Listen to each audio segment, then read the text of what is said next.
Bom, sejam novamente bem-vindos. Estamos agora na parte 3 ainda da aula 1 e a gente parou no artigo 5º, inciso 11. Nós estamos abordando o artigo 5º da Constituição e alguns incisos que entendemos de suma importância para a atuação do bombeiro militar. Bom, então o artigo 5º, inciso 11 vai dizer: a casa é asilo inviolável do indivíduo, ninguém nela podendo penetrar sem o consentimento do morador, salvo em caso de flagrante delito ou desastre, ou para prestar socorro, ou durante o dia por determinação judicial. Então, só lendo a gente consegue perceber que a regra é: a casa é asilo inviolável, ninguém nela podendo penetrar sem o consentimento do morador. Então, tendo consentimento, qualquer pessoa pode entrar, consentimento do morador. Sendo que a Constituição ela faz 4 ressalvas que poderíamos penetrar sem o consentimento do morador, que seria flagrante delito, desastre, prestar socorro e por determinação judicial. E no caso de determinação judicial, seria só durante o dia. E aí eu não vou entrar nas discussões do que seria o dia, né, para o direito, para a jurisprudência, porque aqui nós vamos focar na atuação do bombeiro militar. Então, no nosso caso, seria em caso de desastre e em caso de prestar socorro. E aí vem a pergunta: o bombeiro militar, ele poderia entrar a qualquer hora? Sim, a qualquer hora, nessas duas situações, em caso de desastre e para prestar socorro. Quando o inciso fala ou durante o dia, ele ressalva para determinação judicial, tá ok? E outra questão importante que é trazida pelos tribunais é o que significa casa. Isso é importante também porque a casa não é um sentido estrito da palavra, né? É um sentido lato. Casa seria qualquer habitação particular. Então, um quarto de hotel seria casa? Seria. Um escritório seria considerado casa? Seria. Então, em todas essas situações, a gente cai nessa regra constitucional de inviolabilidade, mas que para prestar socorro e desastre, no nosso caso, poderia penetrar mesmo sem o consentimento do morador. E aí, a gente faz um comparativo com outro artigo, com outro inciso do artigo 5º, que é esse, que é o 25, que é a chamada requisição. E eles dois, o 11 e o 25, têm total ligação para a gente na atuação de bombeiro militar. Vai dizer o 25: no caso de iminente perigo público, a autoridade competente poderá usar de propriedade particular assegurada ao proprietário indenização ulterior, ou seja, posterior, se houver dano. Então, isso aí seria, por exemplo, eu vou dar um exemplo fora do bombeiro e um exemplo no bombeiro. Fora do bombeiro seria o que a gente vê nos filmes policiais, o policial pegando um carro de um particular para perseguir alguém. Então, ali ele está atuando, está requisitando aquele carro. Ele está se utilizando de uma propriedade particular para uma função pública de interesse coletivo. Outro exemplo, e aí já na nossa seara, seria quando, em momentos de desastre, nós utilizamos de alguns bens particulares também para a atuação. Outro exemplo é quando a gente, no combate a algum incêndio, nós utilizamos do imóvel ao lado. E aí, atenção, em todas essas atuações de bombeiro militar, nós temos, como foi dito, uma ressalva constitucional. Nós podemos entrar sem consentimento do morador, a qualquer hora, no desastre ou para prestar socorro, mas nós temos sempre, lembra que eu falei sobre não há direito absoluto e que os princípios eles se resolvem a partir da ponderação? Então, tem que sempre fazer de maneira razoável e proporcional. Então, quando a gente se utiliza de um imóvel particular, a gente tem que ter o cuidado de utilizar de uma maneira que cause menos prejuízo. Por quê? Porque sim, se acontecer algum dano, o proprietário poderá pedir do Estado essa indenização. Isso é assegurado pela Constituição.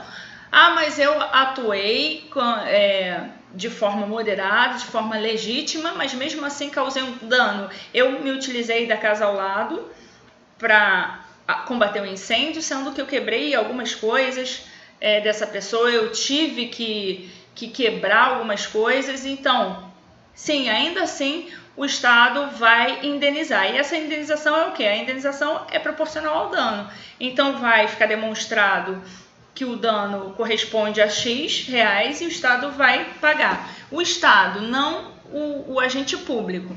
O agente público ele só vai responder se ele agiu com excesso, mas é uma coisa posterior e não cabe aqui nesse momento. O que a gente tem que entender é que nós, como bombeiros militares, na nossa atividade fim, temos essa ressalva constitucional para adentrar na casa, mesmo sem o consentimento do morador e agindo sempre de maneira a nos resguardar. Então, em outras disciplinas, até de combate a incêndio, talvez os instrutores sempre acabam fazendo com que a gente atente na hora da atuação, de uma atuação dessa, principalmente o superior, quem está à frente daquele combate, daquela atuação, se resguarde, anotando o que foi visto antes e o que foi visto depois da atuação do Corpo de Bombeiros, para justamente não acabar tendo divergências entre o que o bombeiro viu e falou e atuou com o que o particular acabou dizendo. A gente ainda continua no artigo 5º, agora inciso 35. Isso é importante, essa parte é importante principalmente para o próprio bombeiro militar, que vai dizer: a lei não excluirá da apreciação do Poder Judiciário lesão ou ameaça a direito. Então, assim, existia uma lenda, e quando eu entrei no Corpo de Bombeiros, há 20 anos atrás, sempre me falavam isso: a gente não pode entrar no judiciário, a gente não pode entrar com uma ação contra o Estado, contra o Corpo de Bombeiros, porque a gente é militar e aí a gente está limitado, a gente precisa acabar com todas as vias administrativas, então eu preciso requerer isso administrativamente, depois recorrer a isso, enfim, esgotar a via administrativa para entrar com uma demanda no judiciário. Não, isso não existe, isso é lenda. Você, bombeiro militar, que tenha algum direito lesionado por esse Estado, você tem sim a possibilidade de pedir diretamente ao judiciário para tutelar seus direitos, não necessitando esgotar as vias administrativas. É claro que essa mesma Constituição da República faz algumas ressalvas, mas que também não vou abordar aqui, porque não interessa especificamente ao bombeiro militar. Então, eu acrescento ali: desde necessidade, em regra, de se esgotar as vias administrativas. Ainda continuando no artigo 5º, agora a gente vai falar do inciso 61. Ninguém será preso, senão em flagrante delito ou por ordem escrita e fundamentada da autoridade judiciária competente, salvo nos casos de transgressão militar ou crime propriamente militar definidos em lei.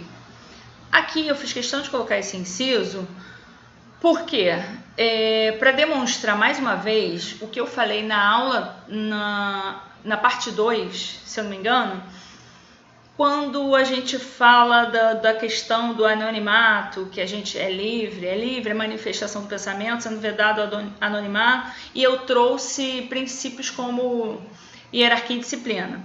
E aí, lá na ocasião, eu comentei que, mais uma vez, os princípios, nós, cidadãos ou como bombeiros militares, estamos submetidos sim à Constituição e temos resguardado os nossos direitos fundamentais. Sendo que nós, como bombeiros militares, temos bônus e ônus, e eles se compensam. Então, nós temos uma certa restrição no exercício efetivo de todos os direitos. E aí a gente consegue visualizar isso quando a gente fala na legalidade, que a gente atua com legalidade escrita, a gente só pode atuar nos limites da lei, como bombeiro militar, como agente público. A gente vê nessa situação aqui, também é uma restrição principalmente aos militares. Percebe que ele fala: ninguém será preso senão em flagrante delito ou por ordem escrita e fundamentada da autoridade judiciária competente, salvo nos casos de transgressão militar e crime propriamente militar. Ou seja, em caso de transgressão militar e crime propriamente militar, eu posso ser preso mesmo sem estar em flagrante e mesmo sem ordem escrita e fundamentada da autoridade judiciária. E aí eu até coloquei aqui: restrição aos direitos fundamentais são mais severos para os militares, em virtude da sua missão constitucional desempenhada. E aí, por isso que a gente tem outros limitadores, e a gente, inclusive, não sei se isso vai ser abordado nesse curso, mas inclusive nós somos submetidos a um Código Penal Militar, ou seja, até a nossa legislação penal e processual penal é diferenciada. Nós somos punidos com mais rigor, nós somos fiscalizados com mais rigor, né? E aí eu até menciono que esse inciso é a demonstração de que há prisão em transgressão disciplinar. Muito se falou, muito se fala ainda dessa lei que saiu, acabando com a prisão administrativa, né? Com a prisão e detenção administrativa, que são as sanções restritivas de liberdade na seara administrativa. Sendo que, quando a gente quer, é óbvio que tem defensores da lei e contrários à lei. E aqui eu não vou entrar nessa discussão se cabe ou não prisão administrativa. Até porque isso não foi decidido ainda pelo STF. Existe já uma ação direta de inconstitucionalidade protocolada, mas ainda não foi decidido. Mas de antemão a gente consegue perceber, olhando a Constituição, principalmente nesse artigo, que sim, cabe prisão no caso de transgressão militar. Quando ele fala: ninguém será preso senão em flagrante delito ou por ordem escrita e fundamentada por autoridade competente, salvo nos casos de transgressão e crime propriamente militar, ou seja, cabe prisão em transgressão militar. Então, quem é contrário a essa lei se utiliza também desse inciso para fundamentar. E a outra questão é o crime propriamente militar, que eu não vou entrar nessa seara, mas seria, por exemplo, o crime de desacato. É um crime que só tem na seara militar, o civil não poderia cometer, por exemplo. Tá? Continuando, e agora a gente entra nas questões. Eu fiz questão de colocar uma ou duas questões ao final de cada aula, para a gente fazer uma forma de revisão. Então, a primeira coisa que eu já falo para vocês, que essa é uma questão, por exemplo, de direitos humanos. Mas esse não é o estilo nem o nível de questão que será abordada na verificação corrente de vocês, na prova de vocês, né? Ela só serve para a gente fazer uma revisão e começar a identificar como a gente aplica toda essa teoria, né, na hora de uma prova, na hora de um exame. E perceber que, por exemplo, essa é uma questão tirada de concurso público e não é um nível baixo, e todos os assuntos que estão aqui foram abordados nessa aula, né? Então vamos lá, questão 1. É imensa a parte das normas internacionais contemporâneas que dizem respeito à proteção e promoção dos direitos da pessoa humana, sendo inúmeros os tratados de proteção dos direitos humanos conhecidos atualmente.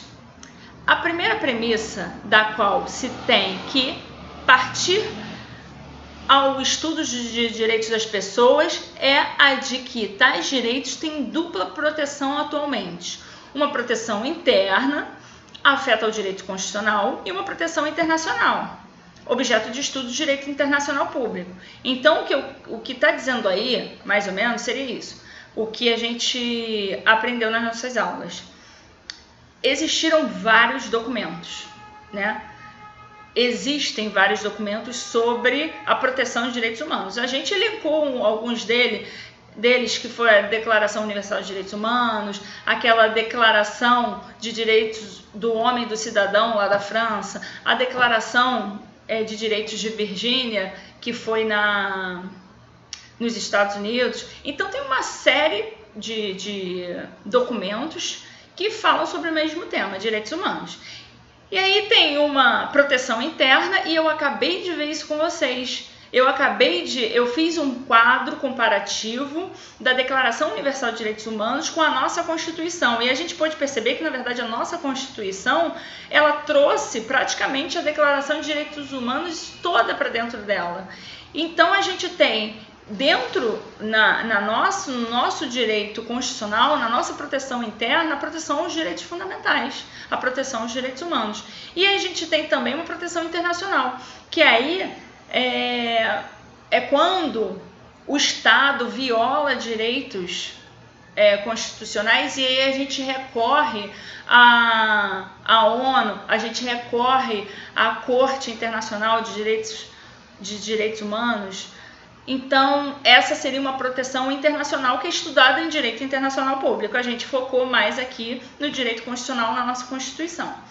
E aí, vamos lá. Com base nos elementos de tutela dos direitos humanos, consagrados pela doutrina especializada e nos fundamentos trazidos na nossa Carta Constitucional de 88, é correto afirmar unicamente que, letra A, seguindo o modelo internacional adotado pós-Segunda Guerra Mundial, a Constituição Brasileira de 88 consagra um modelo extremamente fechado em relação ao sistema internacional de proteção dos direitos humanos, de maneira que os direitos e garantias expressos na Constituição excluem os outros direitos decorrentes dos tratados internacionais em que a República Federativa seja parte. Olha, quando a gente lê, parece que é um bicho de 7 cabeças, mas não é. A gente falou nisso, eu vou até voltar aqui. Quando a gente elencou os parágrafos... Deixa eu ver se eu consigo, não. Voltei muito.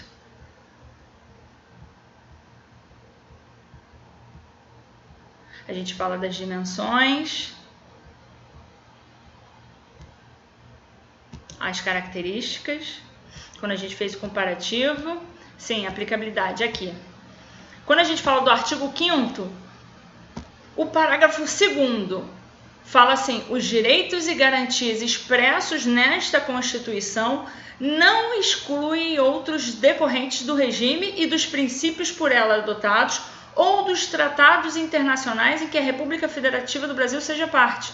Ou seja, a gente se utiliza sim dos direitos que estão expressos na Constituição e de outros, de tratados internacionais que a gente faça parte.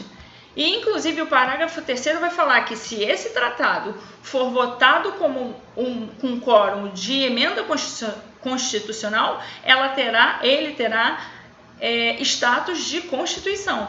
Então, a gente pode perceber, voltando lá na questão, que a alternativa A está errada. Porque fala que consagra um modelo extremamente fechado de sistema internacional de proteção, de maneira que os direitos e garantias expressos na Constituição excluem outros direitos? Não, não excluem. A gente acabou de ver. Letra B. Uma das características dos direitos humanos é a universalidade. Até aí tá ok. Foi o que a gente aprendeu. Nesse contexto, figuram como titulares dos direitos humanos todas as pessoas pertencentes a um determinado Estado, desde que atendam aos requisitos jurídicos elencados, como, por exemplo, condições para aquisição da cidadania, possuir o status de nacional ou naturalizado, entre outros. Atendidos os condicionantes legais, o indivíduo poderá exigir a tutela dos direitos tanto do plano nacional quanto internacional.